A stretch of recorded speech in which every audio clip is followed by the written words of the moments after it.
Skirt भी धो दी है जरा। साड़ी, स्कर्ट, ब्लाउज, धोती, माँ 1000 कपड़ा तू एक साथ इस्तेमाल काहे करेलू? खाली नाइटी काहे ना पहने लू? कल से हम नाइटी पहनब और तोहरा के एगो मैक्सी खरीद देब त तू पैंट पहने के परेशानी से भी बच जाइबा ना। देखा फोन के घंटे बजता। अरे घंटी बज रहल बा। हमके नाइटी पहने खातिर नौटंकी माँ। हेलो, के बा? ई सोमन सर के घर हो की? ई हमार घर बा और वो हमरा खातिर सिर दर्द बा। अच्छा बतावा तू के बाड़ू? हम सोमन सर की बहुत बड़ी फैन बानी। आप उनकरा के फोन दे सकते? अरे रे, हम अभी अभी ओकरा के काम देहले बानी। वो खत्म करे तक तू रुक सकेलू ना? हाँ जरूर, थोड़ी देर बाद कॉल कर। हाँ अच्छा ही होखी, काहे कि वो कपड़ा धो रहल बा।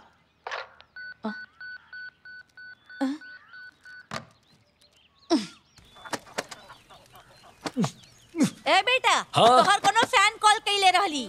हाँ? अरे बाप रे, तू हमरा के बुलेलू काहे ना? हमके का पता काहे कॉल कइली?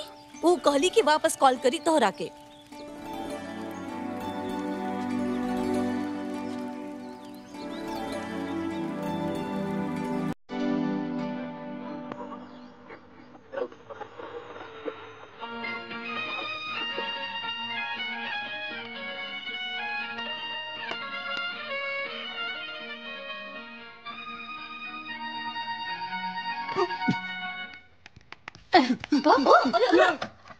हेलो हेलो, सोमन से बात करे तानी। हेलो हाँ, तारा हमार घर के नंबर कहाँ से मिलल? हम जब्बार से राउर फोन नंबर लेनी। ठीक कैलू। काहे का भाई? अगर तू ऑफिस में फोन करतू तो सनी फोन उठाई और वो अच्छा इंसान नहीं खे। अच्छा तो रउआ पॉजिटिव भी बानी।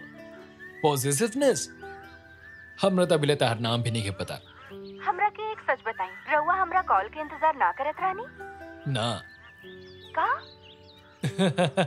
अगर हम ना कहा तो झूठा कहलाए। राउर नाम जान सकता नहीं? शालिनी।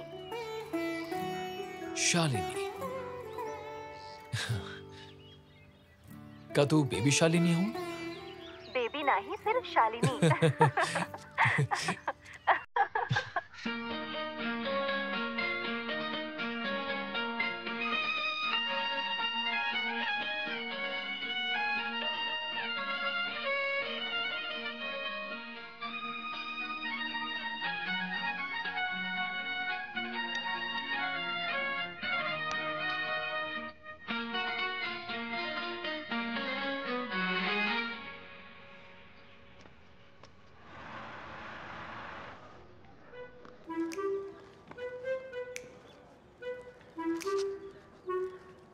ऑफिड्स और रोलर वॉर्म्स इन नारियल के सबसे बड़ दुश्मन है। ये चावल पे भी हमला करेला ना? हाँ, कबो कबो नारियल के पूरा तरीका से खत्म भी कर देला। सच में? हाँ, तू तो हर काम करा, चल जा।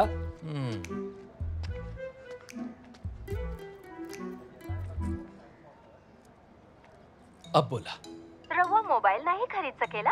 खरीद ले तो हम कभी भी बात कर सकेनी। मोबाइल स्वास्थ्य खातिर हानिकारक बा शालिनी। मोबाइल फोन कोई खाए के चीज नहीं खे होला, सिर्फ फोन करल जाला। देखा शालिनी, मोबाइल फोन हमारे सिद्धांत के खिलाफ बा। तू चाहता हम तारा खातिर चिट्ठी लिख सकता नहीं? तू आराम से हमरा के खत लिखा, हम अपने प्यार के बारे में मम्मी पापा के बता देनी। सचो? ये सुन के तारा माता बड़ा खुश भइलो कि खुश भईनी, सुन के खूब डांट लगईनी। ऐसन का है? का उनका पता नहीं कि हम सरकारी नौकर हैं, जो ना में कोनो बुरा आदत नहीं खे, जो इको फ्रेंडली लाइफ जिएला और तो और ऑर्गेनिक खाला। यह तो सारा लोग कहेले कि तू थोड़ा सा पागल बाड़ा। पागल? हाँ। के कहल तारा के? कहेला ऐसा। लेकिन हमरा की ये पागल इंसान पसंद है। और का पसंद बता रहा? ये कैसन सवाल बा? हाँ। तोरे बारे में सुन के हमार माँ बहुत बेचैन हो गई नी। वो कहत रहे कि हमार चाचा के रिश्तेदार हमरा के देखे आवे वाले बड़े। तो ओ लोग क्या के देख ले बेटा? केहू हमरा के आके देखे हमरा के पसंद नहीं, हमके देखे वाला सिर्फ तू ही होखबा।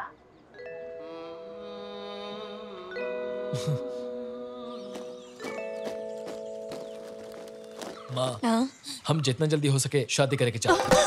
अरे भगवान, हमार सारा हल्दी गिर गई। अगर तू ब्याह ना करबा तो तोहर जिंदगी बर्बाद हो जाई। बाकी दोसर लड़की की जिंदगी काहे बर्बाद करे चाहेला तू? देखा माँ, तारा उम्र के लोग क्या पोता के संभाले के चाहिए और एगो तू बाड़ू। हमरे के बुरा भला कहा था। अगर केहू तोहरा से ब्याह करी तो तोहरा के ही दहेज देवे के वो पड़ी। स्त्री धन ना होगी, पुरुष धन होगी बहन। माई बेटा का बात कर रहल बड़ा जा? साजी ई शादी करे जा रहल बा। तोकरा करे तो शादी हर्ज का बा? लड़की के हिया शालिनी दिखेले कैसन? हम देखले नहीं की। शाबाश। माँ शालिनी ऐसा लड़की है जो अपन सेहत और सुंदरता के ख्याल रखेली। बिना देखे कैसे बोल सकेला? ओकर बात से हमरा ऐसा लागल। सुमन ये प्यार पता बा कैसन होकेला? ऑटो रिक्शा के सफर जैसन होकेला। तू कबो भी कहीं भी उतर सकेला, लेकिन शादी ऐसा ना होकेला। ये एगो संघर्ष है, तू बीच में नहीं छोड़ सकत। जिए मरे के खेल है, ध्यान से खेले के चाहिए। बेचारी लड़की, हम ओकरा के ई सरदर्द से बचा लेनी। सुनला ना? ये जगह का हाँ यही जगह ही बा। तू यही जगह ले रही पूरा हल्का देवरा का वो तरफ ले ला। ऐजा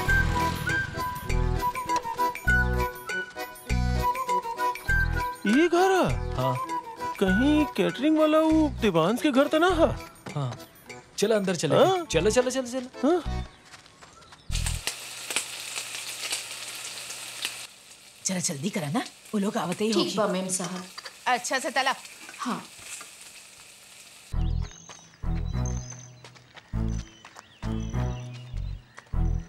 तलल हुल खाना के ऐजा खुशबू आवता, लागेला हमने खाना के तेल में डूब जाए।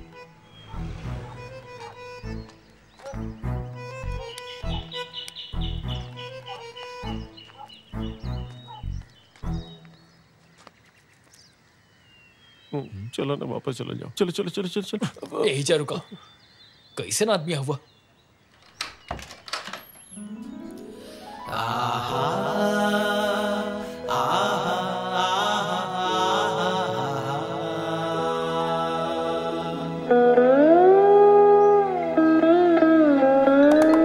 चंदन ऐसन बदन ई महके, चांद से सुंदर ई चेहरा, तोह में घुल के चमके खातिर आइले गो दीवाना तोहार, आइले गो दीवाना तोहार, आइले गो दीवाना तोहार। शालिनी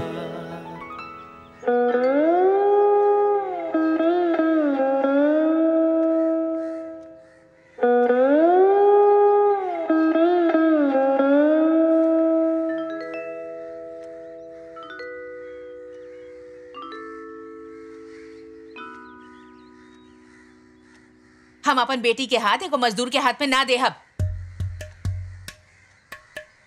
हम लेके जा सकते हैं? देखिए माँ जी, अगर आप एक शादी कहीं और करे के चाहनी तो हम एकरा के अपना साथे भगा के ले जाए। हमार प्यार ओकरा खातिर कबो कम ना होई, चाहे ओकर शादी कहीं और काहे ना हो जाए। हाँ, हमनी के परमिशन के बिना ही तोहरा साथ आ जाई। हम बोलब तो जरूर आई। का तू जाइबू?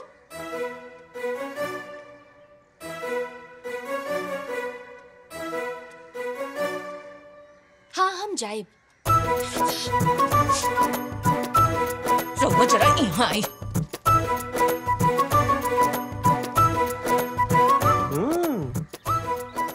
वो अंदर आई ना। का बा? देखी, हमार भाई के यहाँ से गुलिस्ता आइल बा। लड़का गल्फ में अच्छा नौकरी करेला, वो लोग कबो भी आ सकीले। हम वो लड़का के चूहे मारे वाला दवा खियाई। सुन रहल बानी का कर रहल बिया?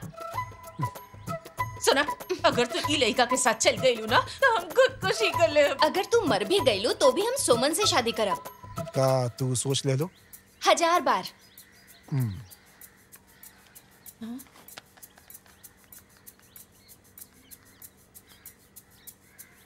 हेलो भाई साहब, जल्दी से एगो काम करी। वो जो लड़का आए वाला रहे ओके मना कर दी, ओके बोल दी कि ना आए। जे मर्जी में वो करा तू लोग। हट यहाँ से।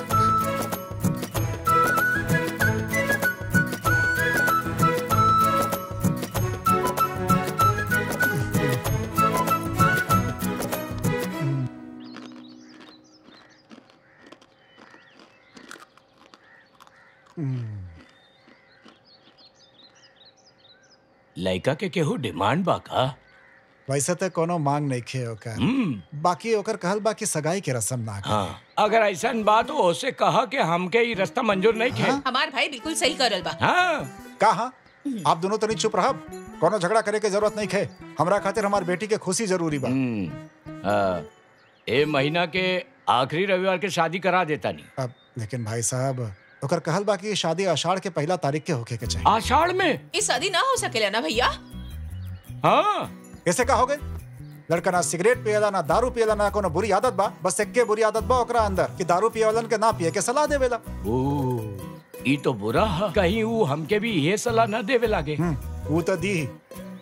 अरे ऐसा बात तो जब उनकर मर्जी होके हमनी शादी करा देता नहीं। रवा के पता बा ओकर सारे दोस्त मजदूर बाड़े, वो सरकारी मुलाजिम बा, यही से हम शादी खातिर मान गई नी। अरे वो उतना बुरा नहीं खे, सही कहनी ना। हाँ। आषाढ़ के पहला तारीख संडे हका? नहीं आंटी, शुक्रवार है। का तो के आषाढ़ के पहला तारीख के ही शादी करवावे के हा? 3 तारीख के ना कर सके निकाह? ओकरा से पूछे के पड़ी, बाकी हमरा नहीं खे लागत कि मानी हो। ओ अब हम अपन रिश्तेदारन के कैसे समझाए? जाए दा कोई भी बहाना बना दे काहे? हाँ हाँ।